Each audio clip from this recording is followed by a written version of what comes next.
Hello, friends. Alice here. Thank you for having me in your inbox today, for checking out this video.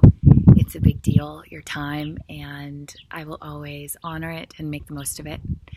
I'm coming to you today from Joshua Tree. It's a beautiful, beautiful day in the neighborhood out here. And my wind chimes are going. And I am reaching out today to just share a little bit about self-love. Self-love has been a journey that I've been on for a long time. It's taken me a long time to really become friends with myself, to care for myself the way I would care for a little child, to be that loving parent and presence in my life, to be gentle, to go slow, to be kind. And I want to speak today about this unconditional self-love. So I think for a lot of us, a belief system, I'll speak for myself, that I carried was produce and be loved. Love myself based on what I have accomplished, what I have done, going through the checklist and seeing how I've shown up for myself. And I just want to say that it's crap. That conditional kind of self-love, the love based on doing, this notion of produce and be loved, can make us sometimes efficient in the world. Yes, we can get our tasks done, which, yes, there's so much value in that. It's important, and accomplishment and good work ethic, right? All of those things are important and valuable. What I'm learning on my journey is equally valuable, is can I just love myself, not based on what I do, on what I create, on what I output, but just on the fact that I'm alive, that I'm a living, breathing thing, just like this beautiful tree above me, just like the earth below me, just like all the birds around me, around all of us, right? That I deserve the love of myself because I am alive. Sometimes quickly, sometimes slowly. That idea sometimes is very easy for me, other days it eludes me. But I can tell you that it's a practice that I've been inviting myself to. It's a party I've been inviting myself to over and over and over again. And I'm inviting you to join in. This practice of loving yourself because you are. Loving yourself because you're here, because you're alive, because you're a living thing. And just as the way that we would behold a beautiful flower, or especially with all this springtime, right? It's just everything's in bloom. Or we would behold a beautiful bird, or a piece of music, or a delicious meal. It's the same times a million for ourselves. It's the way that we can behold ourselves because we exist, because we are, because in the words of Max Ehrman, we are children of the universe and we have a right to be here. So the invitation every day is to, can you love yourself for the way of you just simply being alive and being a child of the universe?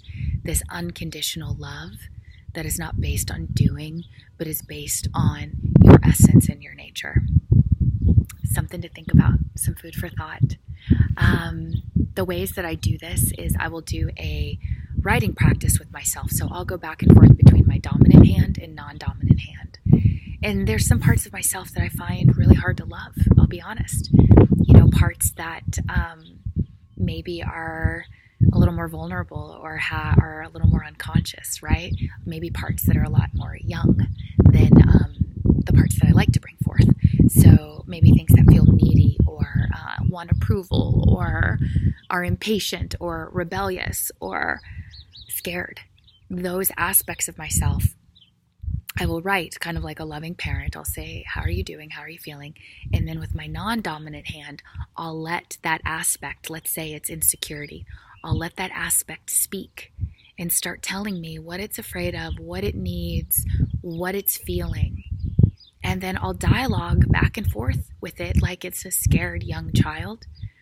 And I'll just let it have a voice. And there are several different really powerful movements in therapy. One is called, and in the coaching movement, I have a dear friend who works with parts therapy, which is so powerful, letting all parts of us dialogue with ourselves. Another is Gestalt therapy, right? And moving toward giving feelings a voice. So the invitation is to try that, writing as you would a loving parent to an aspect that's scared or vulnerable or maybe doesn't get as much recognition or validation as the other parts of you. And then with your non-dominant hand, letting it respond and dialoguing back and forth. I tell you, there is some tremendous material and insight that comes from that. I believe in wholeness, and I believe that all parts of us get to have a voice and expression and get to speak and stand up for themselves and express themselves. We are loved not because we're light, but also because we're dark. And I have to more and more be very patient with the shadow aspects and the aspects that are a little embarrassed to come out of the closet and to join the party. I sat with a coach one day and she said something so magnificent. She said, imagine that you are hosting this gorgeous dinner party and all of your guests are all of the aspects of yourself, and every aspect gets a seat at the table.